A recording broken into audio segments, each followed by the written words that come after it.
दोस्तों, आज बात करेंगे बीए जनरल तृतीय वर्ष सेमेस्टर 5 एंड 6। 5 एंड 6 में पलरा जो है कोर कोर्स से हल्का होकर और दूसरे कोर्स की ओर ज़्यादा फोकस है। ये आखिरी वर्ष जो है इसमें अब कोर कोर्स के दूसरे ग्रुप से लेना है, यानी कंपलसरी था कि कोई एक लेना है, वो अब नहीं रहा। और जो सब्जेक्ट का ग्रुप है वो थोड़ा व्यापक हो जाता है, थोड़ा बड़ा हो जाता है, और जो अन्य ग्रुप्स हैं उस ग्रुप्स में भी अब सब्जेक्ट की एंट्री होगी। जैसे जेनरिक वाला जो ग्रुप है उसमें नहीं था, इंटरडिसिप्लिनरी, उसमें भी अब सब्जेक्ट आएगा। तो मैं बात कर रहा था कोर कोर्स सेमेस्टर 5, यानी कंपलसरी में अब कुछ भी नहीं रहा। अभी तक आप हिंदी या अंग्रेजी में कुछ देखते थे, अब वो नहीं रहा, हिंदी अंग्रेजी नहीं रहा। तो ये ग्रुप ए इसका खाली जा रहा है। अब हम बात कर रहे हैं कोर कोर्स में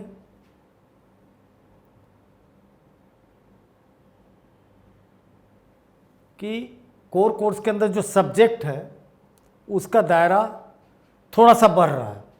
बढ़ क्या रहा है कि पहले आप ग्रुप से 2 सब्जेक्ट का चयन करते थे, ग्रुप से 2 सब्जेक्ट का चयन करते थे।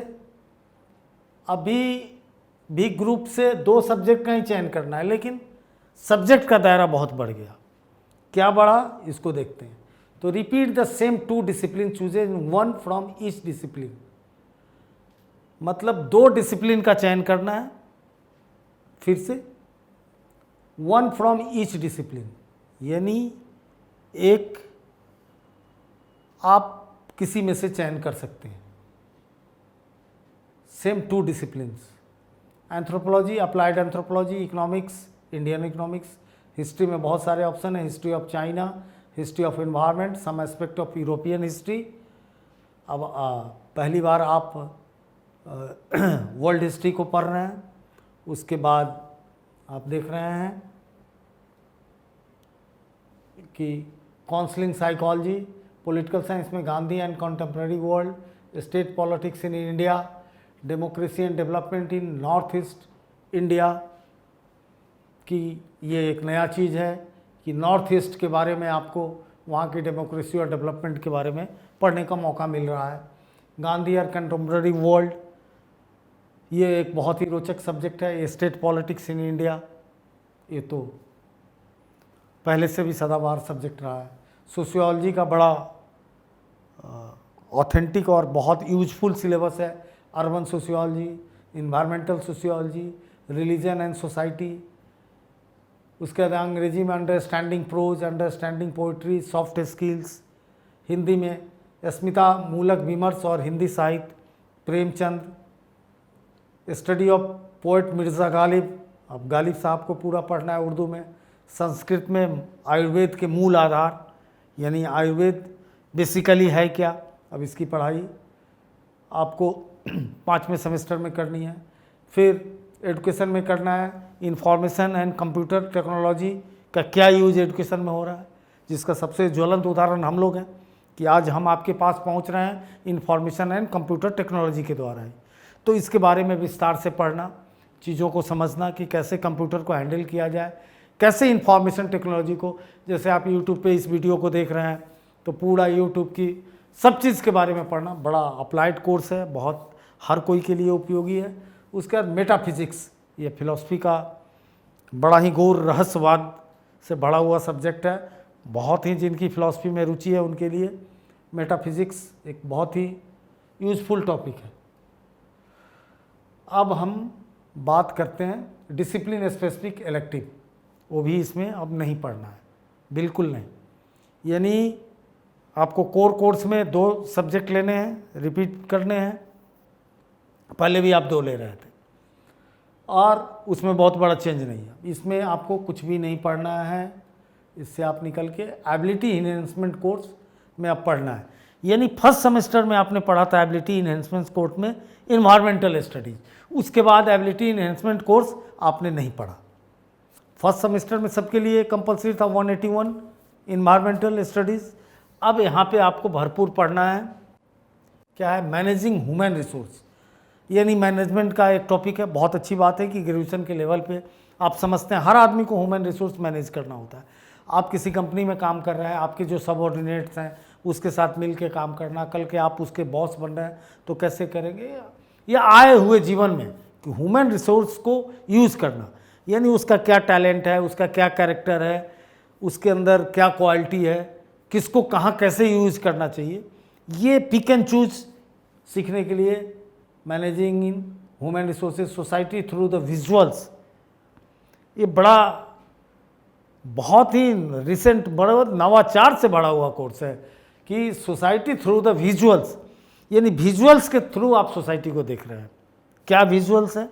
तो आजकल विजुअल के स्रोत की बात ही मत पूछिए। पहले क्या था, पहले के ज़माने में विजुअल सोर्स से हम क्या देखते थे, फिल्म देखते थे। आज क्या नहीं देख सकते हैं, लाइव शो है, रियलिटी शो है, आप सब कुछ देख सकते हैं, डॉक्यूमेंट्री देख सकते हैं, फिल्म देख सकते हैं, वेब सीरीज़ देख सकते हैं, यूट्यूब देख सकते हैं। मतलब विजुअल के द्वारा सोसाइटी को समझना कि कहाँ क्या जीवन है, कहाँ क्या खान पान है, कहाँ क्या कल्चर है, कहाँ क्या लोकाचार है, कहाँ क्या प्रॉब्लम, मतलब everything you can see through the visuals.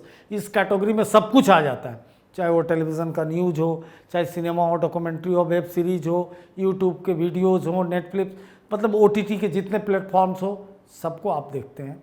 तो लेकिन सोसाइटी थ्रू द विजुअल्स, यानी समाज को आप विजुअल के द्वारा कैसे देखते हैं, कैसे समझते हैं, यानी एक तरह से आपको फर्स्ट हैंड इंफॉर्मेशन मिलता है कि आप जहाँ जा नहीं सकते हैं वहाँ समझ के करते हैं। और इसने बहुत सारे चीज़ों को पॉपुलर कर दिया विजुअल थ्रू सोसाइटी से। उसके बाद इंग्लिश लैंग्वेज टीचिंग, यानी इंग्लिश लैंग्वेज के टीचिंग पर्पस को भी आप समझ सकते हैं। उसके बाद हम बात करते हैं फिर स्किल इन्हेंसमेंट कोर्स, भरमार है। पहले स्किल इन्हेंसमेंट कोर्स में नन लिखा आता था, कुछ नहीं था, लेकिन जब आप 5th सेमेस्टर में पहुंच रहे हैं तो इन चीज़ों पे बहुत जोर दिया गया है। पहले कोर सब्जेक्ट को समझाया गया, चूँकि 72 क्रेडिट का था, धीरे धीरे धीरे अब यहाँ पे कितना बड़ा ऑप्शन है आप ये देखिए। Media and communication skill, wonderful course. Academic writing and composition, ये लोग एकेडमिशियन हैं, लिख नहीं पाते हैं, दिक्कत होती है, PhD की थीसिस है, कुछ भी है, कितना यूजफुल है एकेडमिक राइटिंग एंड कंपोजिशन। समाचार पत्र और फीचर लेखन पाठ, कैसे समाचार पत्र के लिए आप लिखते हैं, कैसे फीचर लिखते हैं। डिसास्टर मैनेजर, आपदा प्रबंधन, बड़ा रिसेंट टॉपिक है। ई गवर्नेंस, डेली सुनते हैं, ई गवर्नेंस यानी इलेक्ट्रॉनिक्स गवर्नमेंट, जो गवर्नमेंट आज सूचना प्रौद्योगिकी से गाइड होती है उसको ई गवर्नेंस कहते हैं। कितना बड़ा इसका फीचर्स है, कितना बड़ा फ़ायदा है। आज सुबह सुबह मैं अखबार देखा, दिल्ली में रहता हूँ, तो पूरे अखबार में एक अजीब ढंग का ऐड था, धुंधला सा। उसमें लिखा हुआ है कि कल से दिल्ली में रीजनल ट्रांसपोर्ट ऑफिस RTO बंद। मैंने कहा ये क्या हो गया, जब पलट के देखा तो सब कुछ ऑनलाइन कर दिया गया। RTO डिपार्टमेंट के सारे काम को दिल्ली सरकार ने ऑनलाइन कर दिया। तो आज देखिए, फिर देखा कि प्रधानमंत्री ने किसानों को जो आखिरी किस्त था वो सीधे पैसे उनके अकाउंट में ट्रांसफ़र कर दिए। फिर देखा कि उज्ज्वला योजना 2 लागू हो रहा है और कोई कहीं भी उज्ज्वला योजना का भागीदार बन सकता है। अब उसे ये कोई ज़रूरी नहीं कि कोई कहाँ का परमानेंट रेसिडेंस है, राशन कार्ड है नहीं है, वोटर आई कार्ड है नहीं, आधार जहाँ भी है वहाँ वो उज्ज्वला का पार्ट 2 में आ सकता है। तो ये सब कैसे संभव हुआ है, ये क्रांतिकारी काम ई गवर्नेंस के थ्रू। उसके बाद जनरल साइकोलॉजी, सामान्य मनोविज्ञान। उसके बाद psychology of health and wellbeing, मतलब स्वस्थ रहने का मनोविज्ञान, जो सबसे ज़रूरी है। इस पेंडेमिक ने इस बात का एहसास करा दिया कि psychology for health and wellbeing सबसे ज़रूरी चीज़ है जीवन के लिए। साइकोलॉजी फॉर लिविंग, यानी इतना ज़्यादा हम तुलनात्मक जीवन जीने लगे हैं, उस चीज़ को हम समझेंगे कि ये मनोविज्ञान हमको रहने की कला को सिखा रहा है। कितनी बड़ी बात है, कि शहरों में क्या देख रहे हैं कि मध्यम वर्गीय परिवार की जो सबसे बड़ी ट्रेजेडी मैं जो फील किया हूँ कि तुलनात्मक, उसने ये फ़ोन खरीद लिया, मैंने नहीं। बच्चे अपने पापा को कह रहे हैं उसके पास ये फ़ोन है मुझे दिलाओ, घर में कहेगी उसके घर में ये टीवी आ गया मेरे घर में ये नहीं है, उसके पास ये हो गया मेरे पास नहीं। तो इस सारे मनोविज्ञान को अगर आप समझते हैं तो घर में कितनी शांति रहती है। Psychology for Indian society image and reality, Bharatiya Samaj छवियाँ और उसकी सत्यता, उसकी सच्चाइयाँ, यानी पूरे इंडियन सोसाइटी को आप समझ रहे हैं। रीथिंकिंग डेवलपमेंट, मतलब पुनः विकास को सोचा जाए, यानी पुनः सोचने का मतलब है कि अभी तक हमने विकास कर लिया लेकिन कैसे और अच्छा किया जाए, कैसे और एररलेस हो, गलतियां कम हो, अधिक से अधिक विकास के स्वरूप को हासिल किया जाए, किन फील्डों में किया जाए।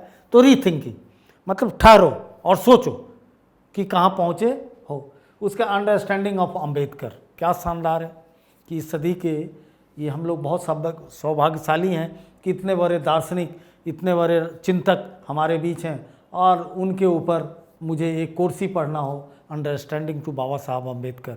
तो इनके सारे विचार, शिक्षा से पे क्या था, अस्पृश्यता पे क्या था, धन पे क्या था, वंडरफुल।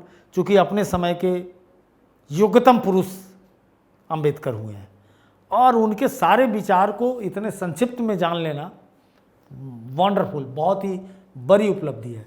उसके बाद अप्लाइड इथिक, यानी प्रायोगिक नैतिकता, एथिक्स, अप्लाइड, यानी दो चीज़ें यहाँ पे करती हैं। सिविल सर्विस के लिए बड़ा इम्पोर्टेंट है कि जो मॉरलिटी और इथिक्स की बात है वो एब्सोल्यूट नहीं होता है।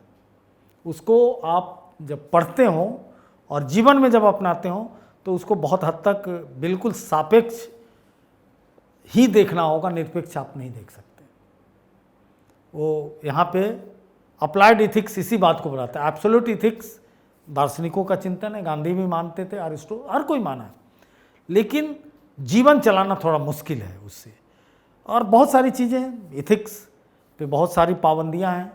इथिक्स कानून के साथ चलेगा, नैतिकता के साथ। जैसे एक बात बता दूं, अब कोई आदमी गुजरात में है, बिहार में है, नागालैंड में है, वहाँ वो कोई भी मद्यपान यानी शराब का सेवन नहीं कर सकता है, कानूनी रूप से नहीं कर सकता है, और दिल्ली में कर सकता है।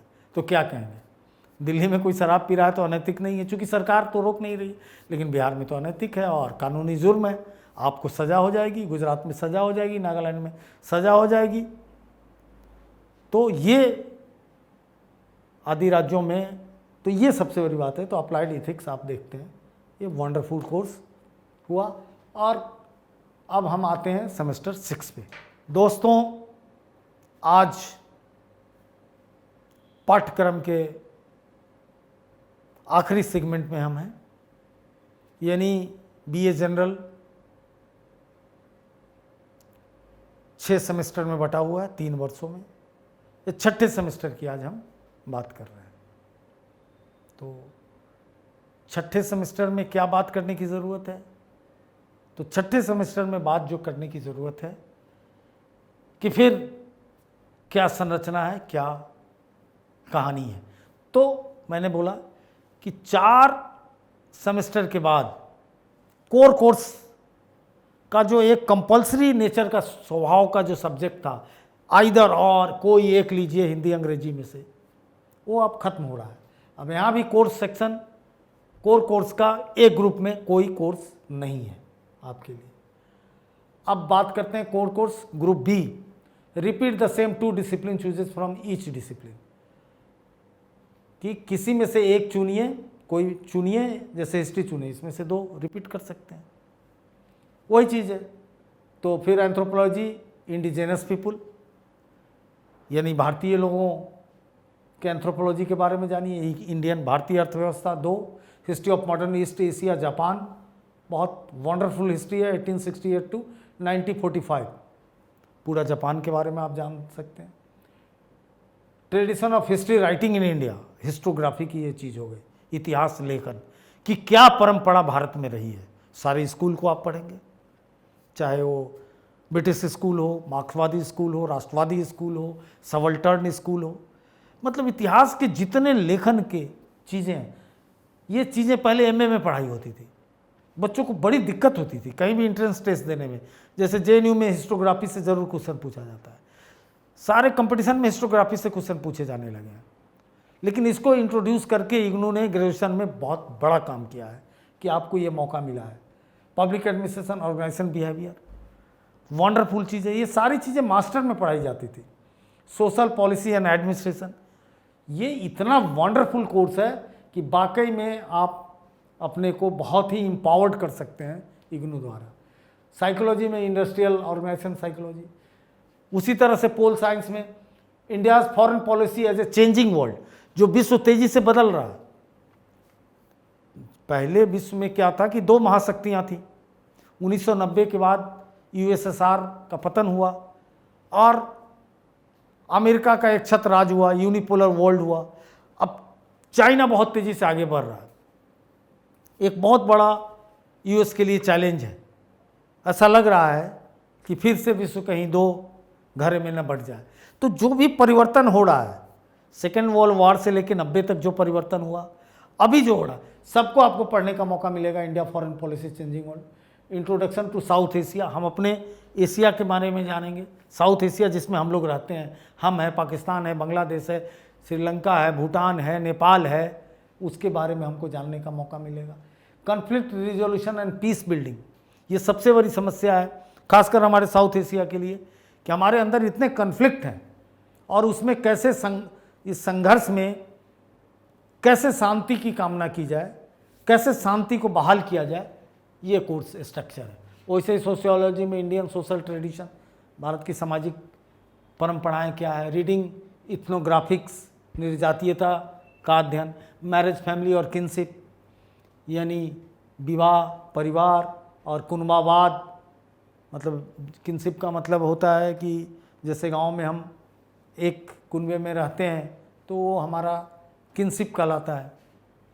उसके बाद सोशल स्ट्रैटिफिकेशन, सामाजिक स्तरीकरण, इंग्लिश में अंडरस्टैंडिंग ड्रामा, तो प्रोज भी पढ़ लिए, पोइट्री भी पढ़ लिए, ड्रामा भी पढ़ लिए। हिंदी में राष्ट्रीय काव्यधारा, राष्ट्रीय काव्यधारा यानी सारे राष्ट्र की क्या काव्य की धारा रही है वो पढ़ने का, और छायावाद। उसके बाद उर्दू में study of prose writer Mir Aman Dehlavi के बारे में पढ़ना है। पीछे प्रेमचंद और पीछे गालिब को पढ़ा, अब इनको पढ़ना है। संस्कृत में रंगमंच और नाटक कला क्या रही है, संस्कृत की परंपरा, सारे उम्दा नाटकें संस्कृत में हमारे यहाँ कालिदास है की है, शूद्रक की है, भास की है, मतलब क्लास कर रहा है। हिंदी नाटक अभी दूर दूर तक संस्कृत नाटक के उस स्तर तक नहीं है। न्यूमेरिकल एनालिसिस मैथ में है। एजुकेशन में लाइफ लॉन्ग लर्निंग, बिल्कुल शिक्षा तो जीवन पर्यंत चलने की चीज़ है, ये पढ़ने का आपको मौका मिलता है। और फिलॉसफी में सोशल एंड पॉलिटिकल फिलॉसफी, ये आपको 2 सब्जेक्ट पढ़ने हैं। अब आ गया डिसिप्लिन स्पेसिफिक इलेक्टिव, कुछ भी नहीं पढ़ना है, चलिए इससे मुक्त हो गए।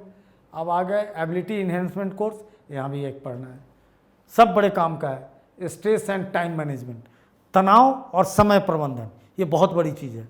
लोग तनाव में समय का प्रबंधन नहीं कर पाते हैं, बोलते हैं मेरे ऊपर बहुत वर्क प्रेशर है।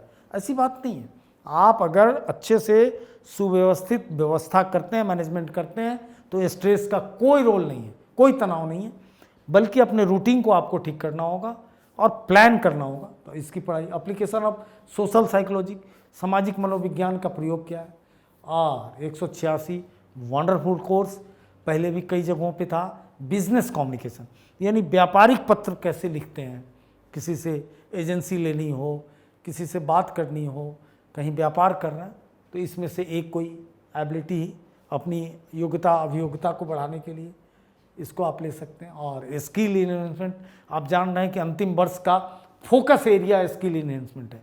तो सेक्टर 5 में भी आपने देखा होगा कि स्किल इन्हेंसमेंट कोर्स पे बहुत जोर था।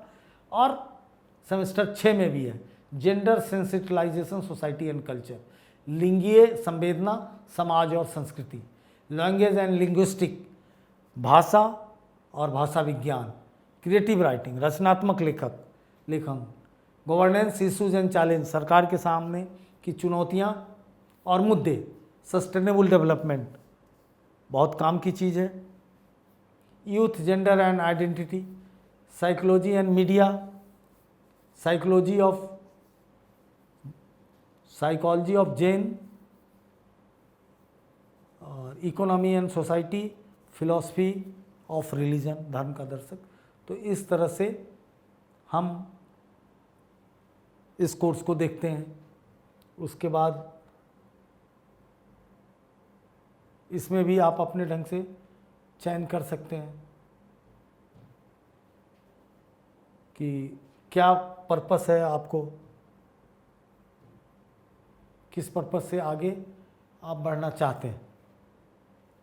जय हिंद, धन्यवाद। Contact email straightforwardclasses@gmail.com.